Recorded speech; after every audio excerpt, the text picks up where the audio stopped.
जनमानसात स्वच्छतेचा संदेश रुजविणारे वैराग्यमूर्ती संत गाडगेबाबा यांच्या 150व्या जयंतीनिमित्त मोधा येथे धोबी परीट समाजातर्फे ग्रामस्वच्छता अभियान उत्साहात राबविण्यात आले। पहाटे सकाळी समाजातील बंधू भगिनी मोठ्या संख्येने एकत्रित आले।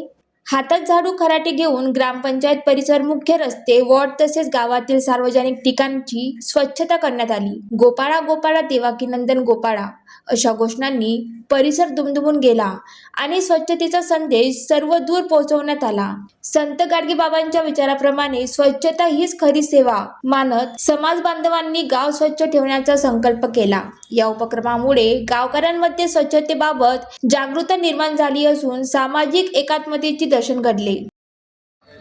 आज संत शिरोमणी गाडगे महाराज यांच्या 150व्या जयंतीनिमित्त मोधा या गावी ग्राम स्वच्छता अभियान परीट धोबी समाजातर्फे राबविण्यात येत आहे। त्याचाच एक भाग म्हणून गाडगे महाराजाच्या दशसूत्रीचा एक भाग म्हणून ही ग्राम स्वच्छता अभियान या मोधा ग्राममध्ये राबविण्यात येत आहे। त्यासाठी मोधा ग्राम येथील सर्व समाज बांधव मोठ्या पहाटे सर्वजण या ठिकाणी ग्राम अभियानात सहभागी झालेले आहेत। ठीक आहे। ज्वालादीप न्यूजसाठी विशाल एलोरे, केळापूर।